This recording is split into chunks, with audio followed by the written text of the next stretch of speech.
अविश्वास प्रस्ताव के बहाने ही उनसे कुछ बुलवाया जा सके तो यही सबसे बड़ी उपलब्धि होगी। उसी की वजह से ये नो कॉन्फिडेंस मोशन। इस नो कॉन्फिडेंस मोशन के आने के बाद सरकार मजबूर हो जाएगी सदन चलाने पर, और इस प्रकार के मनगढ़ंत आरोप हम पर नहीं लगेंगे। संसद के मॉनसून सत्र में मुख्य विपक्षी दल कांग्रेस नरेंद्र मोदी सरकार के खिलाफ अविश्वास प्रस्ताव ले आई।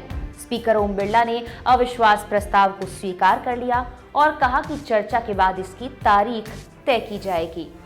दरअसल मणिपुर हिंसा को लेकर संसद में चल रहे भारी गतिरोध के बीच कांग्रेस ने अविश्वास प्रस्ताव की बाजीगरी इस कारण पेश की क्योंकि विपक्षी दलों की मांग के बावजूद पीएम मोदी संसद में मणिपुर पर बयान देने के लिए राजी नहीं हुए। एक तरफ कांग्रेस पार्टी प्रमुख मल्लिकार्जुन खड़गे की अगुवाई में संसद के पटल पर अविश्वास प्रस्ताव रखा गया, वहीं दूसरी ओर प्रधानमंत्री नरेंद्र मोदी विपक्ष के अविश्वास प्रस्ताव से बेफिक्र आज सुबह प्रगति मैदान पहुंचे, जहां उन्होंने नए भवन के लिए हवन पूजा की। नमस्कार, मैं हूं आपके साथ मेघना सचदेवा। आप मुझे देख रहे हैं लोकमत हिंदी पर। तमाम देश दुनिया की खबरों के लिए हमारे YouTube चैनल को सब्सक्राइब करना ना भूलें, बेल आइकन को भी जरूर दबाएं। देखिए, आज ही प्रधानमंत्री नरेंद्र मोदी ने नए आईटीपीओ कॉम्प्लेक्स का उद्घाटन किया है, जिसे G20 की बैठकों के लिए खास तौर पर तैयार किया गया है।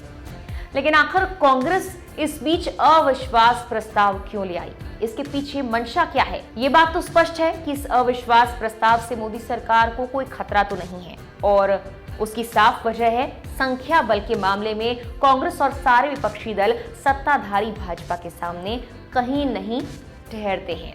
लेकिन बावजूद उसके कांग्रेस सांसद गौरव गोगोई ने बुधवार को सरकार के खिलाफ अविश्वास प्रस्ताव पेश किया।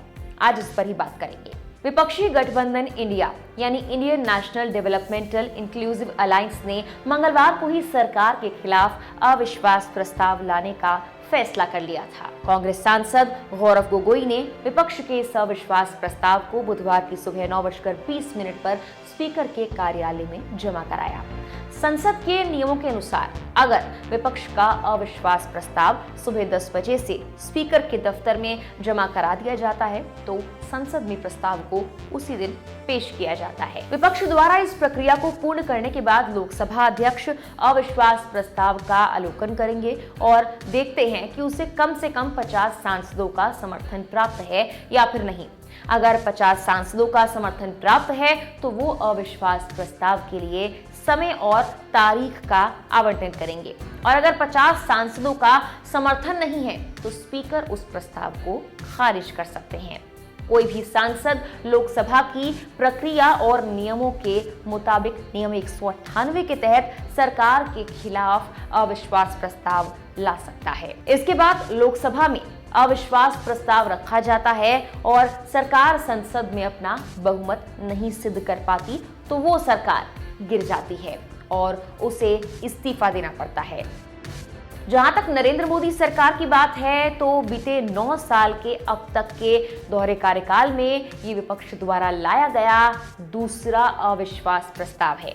यानी मोदी सरकार के साल 2014 से 2019 के कार्यकाल में एक और अब ये दूसरा अविश्वास प्रस्ताव है। इसके पहले विपक्ष 20 जुलाई 2018 को मोदी सरकार के खिलाफ अविश्वास प्रस्ताव ला चुका है और उसमें भाजपा नीत एनडीए को प्रचंड जीत मिली थी। साल 2018 के अविश्वास प्रस्ताव में 325 सांसदों ने अविश्वास प्रस्ताव के खिलाफ मतदान किया था और महज 126 सांसदों ने अविश्वास प्रस्ताव का समर्थन किया था। जाहिर तौर पर विपक्षी नेता ये बात कह रहे हैं कि इस अविश्वास प्रस्ताव का मकसद है कि मणिपुर मामले को लेकर प्रधानमंत्री नरेंद्र मोदी कुछ बोले, संसद में आए और चर्चा करें। गौरतलब है कि मॉनसून सत्र की शुरुआत से ही मणिपुर मामले पर चर्चा न करने को लेकर आरोप लगाते हुए विपक्ष संसद में हंगामा करता हुआ नजर आया है। अब अविश्वास प्रस्ताव को स्वीकार तो कर लिया गया है, अब चर्चा के बाद इसकी तारीख भी तय हो जाएगी। फिलहाल के लिए इस वीडियो में इतना ही। तमाम देश दुनिया की खबरों के लिए हमारे YouTube चैनल पर बने रहें।